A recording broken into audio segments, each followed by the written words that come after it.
close. I'm from Indiana, though. He's from Indiana. Valparaiso, Indiana. And you know, if you know Valparaiso, you know they call it Valpo for short. And so I emailed him and said, I know that you're from Valpo because I have family in Valpo. And he knew right away that I really did know that. I mean, as soon as you said Valpo, I knew you were legit. Yeah. Okay, so you live in Minneapolis. You're from Indiana. How did you get here? Well, I went to school in Madison, Wisconsin, and then so first I started school in Chicago, and then ended up in Madison, graduating from UW-Madison. Right. And UW Wisconsin. Go on, yep. Yes, thank you. And then the next logical leap, like the next big city, was coming here to try it out. So yeah, because Valpo is really close to Chicago, so that makes sense. Yep. But then you transferred to Madison? Yeah. I didn't really like where I was going to school in Chicago, and so I actually went to 3 different schools in Chicago, and nothing was really working for me. And so I decided, okay, I had this goal, I wanted to write and illustrate picture books, and so I needed to just go somewhere and just focus on that work. Okay. And so I ended up in Madison. I thought there would probably be less distractions there, because Chicago is such a big city. There's always so much stuff going on that I was just going out a lot and like not doing my work. And so I got serious about it, and then I ended up in Madison. That was like a really good move for me. We ended up here and just lived here for a couple of years, and then I bought a farm outside of town, out in Wisconsin, River Falls. Oh, yeah, that's only like an hour. Not even. Yeah, 45. Yeah. From downtown. Yeah. And but in some ways it was worlds away. And so, but that was where I really focused on my work, and I had a hobby farm, so I had lots of animals and a huge garden, and I got to watch all the wildlife in the area. I loved just taking note of all the different animals that walked in and out of my life on that little hobby farm. And that was like part of my job, to just sit there and watch them and figure out what they were doing. And they inspired me to write books. I learned I would see an animal, questions would form in my mind, and then I'd go find those answers. And that led me to, that research led me to writing books about it. BookHounds, we asked Rick how he discovered that he wanted to write and illustrate picture books. I always knew I wanted to be an artist, but I didn't know what kind of artist I wanted to be until I was in my first month in college. And my sister had a baby, and I wanted to get her a present, but I was broke. So instead of buying her something, I decided to make her something. So I sat down on Friday morning, and I wrote a little story. And then I read it back, and I'm like, oh, this story needs art. So I started drawing pictures to go with it, and I just ended up working on it all weekend long. I didn't eat, I didn't sleep for that whole time. And Sunday night, I had a little book that I made for my niece, and I knew what I wanted to do with the rest of my life. I wanted to write and illustrate picture books. So from that day forward, every class I took, every book I read, I just started going nuts. I would go to the library, and I actually still do this, and check out a stack of picture books every week. And just bring them back and read them over and over and over and over again. And try to figure out, what did that author do there? How do they make me feel this way? How do they make me want to turn the page?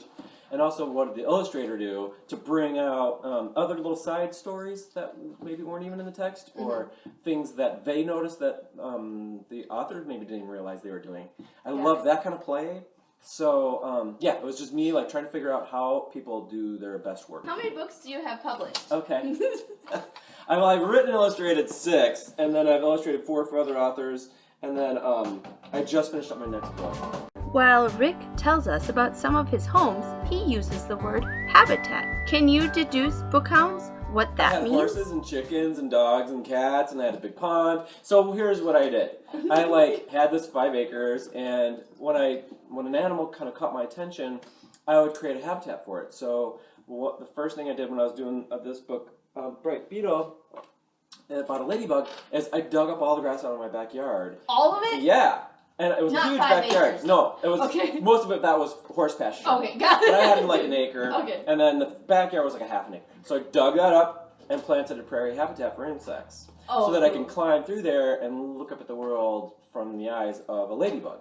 So you let it just grow Big and tall, yeah. Okay. Some of the stuff got to be 10 feet tall. They'll write you out. I am actually planting a little prairie in my front yard right now. I like a naturalistic planting, but I think if you keep it in a formal framework, it's okay. I have little tricks I can do to make it work. Yeah, exactly. And so then I was doing a book about a frog, and I've heard about this one. I dug a pond, 12 feet wide, circle, and then 3.5 feet deep, and then I let the frogs come in, and a ton of them came on their own. Like 5 different kinds of frogs. And I know that because I went down there with a CD one time that had the frog calls, and I would just, at night, I would listen to the singing and line it up with what I was hearing on the CD, and I found there was like 5 different kinds of frogs in this little pond. And they all came on their own. And I went swimming in the pond with the frogs, and with the goggles and the snorkel. I wanted to know what it felt like to be a frog, but I also needed to know what it would look like if I was a frog down there. And colors are underwater, colors are different underwater. So I took a lot of pictures to help me remember. With a waterproof camera. With a waterproof camera. Good point. You can get it for like $10. They're cheap. Yeah.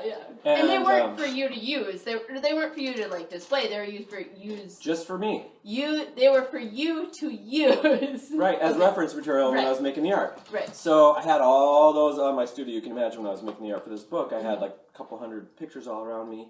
And I would also go to the library, check out books about frogs and their habitats. I had those all around me. I had Google images and pull those up on my computer. So I could just refer back to all of it. And I don't copy any one of them in particular, but you might pull like the way the frog looks in this picture and the way the light's hitting the water lily in that one and put it all together in one piece of art. Okay. So yeah. So I did the prairie and the pond, and then I wanted to do a book about bluebirds. And so I put up a bunch of bluebird nest boxes. And they love them. The bluebirds love them. They're kind of like a wedge shape. Do they look not like the wood duck boxes? Those are a little No, different, they're right? a little different. Okay. Yeah, they're a little different. They have a smaller hole. Okay. For the birds going in and out. Yeah, and they like a different place too. Like bluebirds like to be on an open field. So like the horse pasture with the short grass was perfect for them. Okay. So I lined them all up along the horse pasture, and they moved in, and I watched them every day. How long did it take for them to move in? They moved right in. Really? Yeah, there was a ton of bluebirds out there. Okay, yeah. What about the frogs? How long did it take for them? Also moved right in. Yep. You knew what you were doing. How'd you know this? Is it because of your college classes and things? It's funny, like I was looking back when I was a kid and I used to do this. I used to build little habitats in my parents' garage. Like I'd go hunting and find like lizards and snakes and turtles and everything and bring them back and create little habitats in cardboard boxes for these animals and just watch them for a few days. And then I'd let them go. And I realized I was doing that as an adult now, just on a much bigger scale. Okay, yeah. A habitat I can go into. Yeah, much bigger scale. Yeah, much bigger, big enough for me. Yeah, because your mom and dad weren't there anymore. They Exactly. couldn't say, clean this up. Right. Did you figure out what a habitat was? A simple definition is that it's a home for a living plant or animal. Okay, so you moved out of the city, moved onto your farm, lived on your farm for a short lifetime. Yeah, right. And then you came back to the city. Yep. And are you doing the same? Okay, came back to the city of St. Paul and then moved to Northeast. Yeah. While you were in St. Paul and now while you're in Northeast, you're doing similar ideas? Yeah, it's funny, I am doing that. Okay. Like, when I lived in St. Paul, I just lived in an apartment and you can't really do too much, but they even let me, I put in a garden there. I like to grow as much of my own food as I can, so they even let me have like a little vegetable garden, and I like worked on the fence around the backyard. So anyway, so I bought this place now in Northeast, and so now I can kind of do what I want there, and I fenced it in, and I put in a little pond this year, and a vegetable garden last year, a big one, so I grew lots of tomatoes and potatoes and everything. Your own food. Yeah. Yep.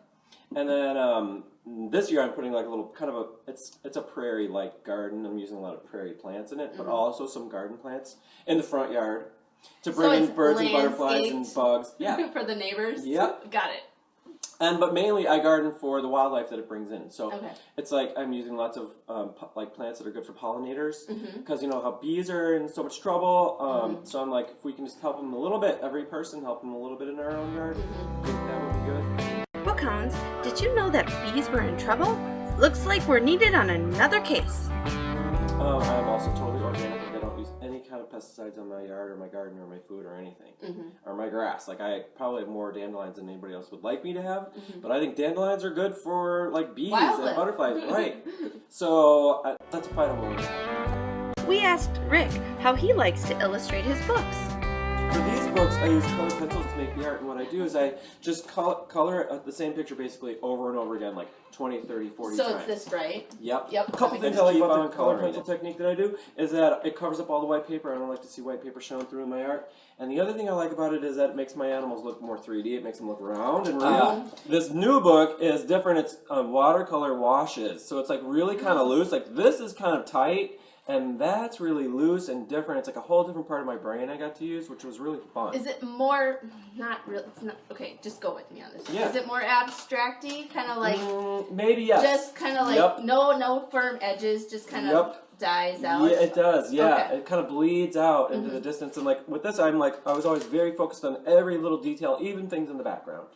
And for this book, I'm kind of letting your brain fill it in. It takes place in the woods, and so with the woods, you can just imagine there's like pops of sunlight coming through, and there's greens and blues and browns. I'm and so excited. they're all kind of mixing around together. And yeah, I think it's going to be the coolest thing I've ever done. Yeah. I probably shouldn't say that, but I feel like that. You know? Well, it's the most different so far. Yeah, it's true. And it's a whole different direction. Well, because, okay, so I did these on color pencil, and then the latest book that had come out last summer, it's called B-Dance. And that is cut paper. So that's where I used an X-Acto knife, and I cut out all the details. I cut out like every antenna, every eyeball, every stripe on every abdomen, every bee wing.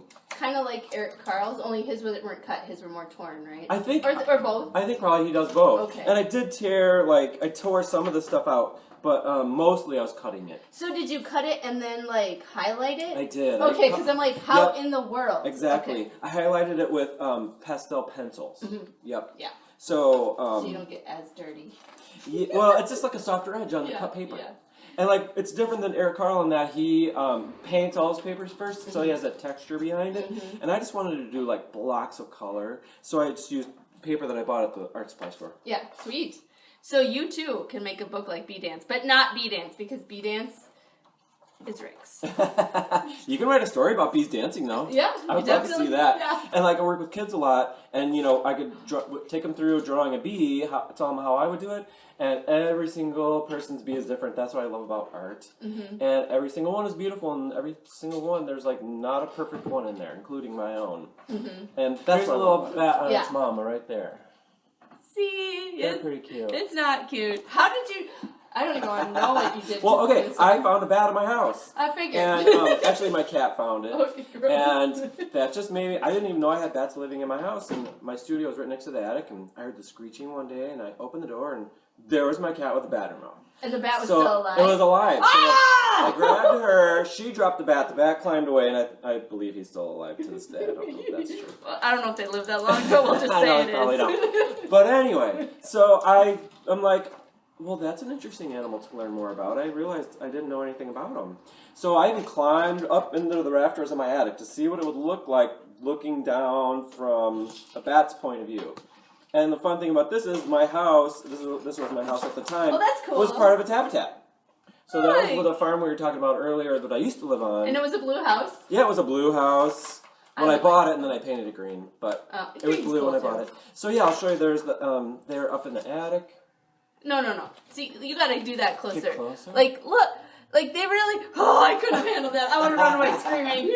I wouldn't have gone up. They freak out a lot of people, and I'm like, maybe it's a good idea to read that book. Like, I know if there's something that freaks me out in the world, and I go learn about it, I'm a little less freaked. That's true. So, that's my hope, is that people might read the book, some of these books, and just answer those own questions they might have, especially kiddos when they're outside. They're like, okay, well, what is a ladybug eating right now? I had those same questions, and so I try to answer those in my book so that a kid can pick up my book, read it, and find the answers. One thing about bats that I learned that might change your mind a little bit is that bats purr. Like cats, they purr. That doesn't change my mind. That's When they're gross. happy. Sometimes bats are happy. The only good thing about bats is that they eat bugs, and I'll take them for that. But then I'll They duck. do. Yeah, you know what the big brown bats is, which is the kind of bat this is. Their main food is June bugs, those big, huge beetles that bang against our window screens. Yes. That's what they eat. So if you don't like June bugs, you gotta like bats. Okay. So, when was Big Brown Bat written? That came out in, I Published or want to say 08. I can tell you right away. Yeah, 08. Okay. So basically, it takes me a couple years to make one of these books almost. Just because the art takes a really long time to And do the color research. pencil technique and the technique and the writing and the research right. Right. And now I think I can do it a little faster, but it just depends on what the book is. Every single one's different. Sometimes I can do it quickly, sometimes I can't. I don't work as fast as a lot of people I know. I'm not a fast worker. And you're okay with that? Yeah, I am. Yeah. Don't you love it? I illustrated Okay. Higgledy Piggledy Chicks was written by Barb Josie. This came out in, I think, 2012. And this was also cut paper, but this has color pencil details in it. From all that we have learned about Rick, what can you deduce about how he studied those chicks? So I raised chicks in my studio, so I could watch them and draw Your pictures of them apartment? in the farm. Oh, Just when I okay. was living there, yeah. Oh, right. Okay. And so I got to watch them up close. Okay, and so this one, this isn't your story, but these are your pictures. exactly. And they're of domesticated animals. Yes, there you go. There you go. And one thing I learned is that one mama hen could have all different colored babies, so I reflected really? that in my art. Yeah. Oh, cool. Yeah, they have some that are black and brown and yellow and speckled and. And do they all hatch at the same time? Because you can't lay all those eggs at the same time, can you? Well, I got them when they were You as got babies, so I think they all hatch around the same time. That's a really good question, but I know that she only lays one egg a day. Yeah. So she doesn't start sitting on them until she has a full clutch. Okay, is that what they're called? Yep. Did you know what I learned? What? At Como Zoo, not that it's anything about your animals that you write about, is that a banana plant, a bunch of bananas, is actually called a hand of bananas. It is. And every banana is a digit. I Isn't never that knew that. cool? All right, cool. So there you go. Now we know that. Now we all know that. Yeah, so those are wild animals. Not bugs, not rodents of unusual size, or domesticated. Those are jungle animals. Anyway. A hand of bananas. A hand of That's bananas. Okay. And you Cool. want a digit. All right. Without a lot of brown spots on it. Right, unless you're going to make banana bread. And then you want a lot of banana brown Or spots. plantains. You want them to be really dark brown too. Yeah, Do you because know those are really hard, aren't Yeah, they? they got to be like super ripe. Yeah, like beyond ripe, like Mhm, rotten yeah, like almost. more ripe than you would ever eat. Our a banana. main goal at BookHounds is to find good books for both adults and kids for the whole family to enjoy together. Okay. So I was wondering if you had any recommendations. Well, I think for families to read anything by Kevin Henkes Right there. would be awesome. I love all of his work. I think he examines the relationships between kids and their friends and their parents. Mm-hmm. So I think you can read any of those. I also like books about nature that maybe you guys are going out for a walk together and you could pick up one of my books and learn about the turtle you saw. BookHounds, we need your help to solve the case of Rick and Gianna can't do math. You've only been here about 2 years. Yeah. Wait, 4. No, 2. 2, Yep. okay. I- No, 4. Sorry, no, must have been 13 when I moved. Okay. Or was it 14? We're totally Oh arguing my about gosh, this. I know. We're not math people. Okay, well I lived in St. Paul for a year and a okay. half, and then I've lived in, so it's 3 years. 'Cause I Okay. lived in my current house for a year and a half. So Okay. 3 years, that was 2013, I moved out of the farm instead of 2012. Okay, got it. Yep. Okay. It's good for me to clarify Totally these things. important, guys. Completely Thank you important. for helping me with the math. You're welcome. I have a problem with that. You can do science, you can do art, Right. you can do words. but Don't throw math? numbers at me.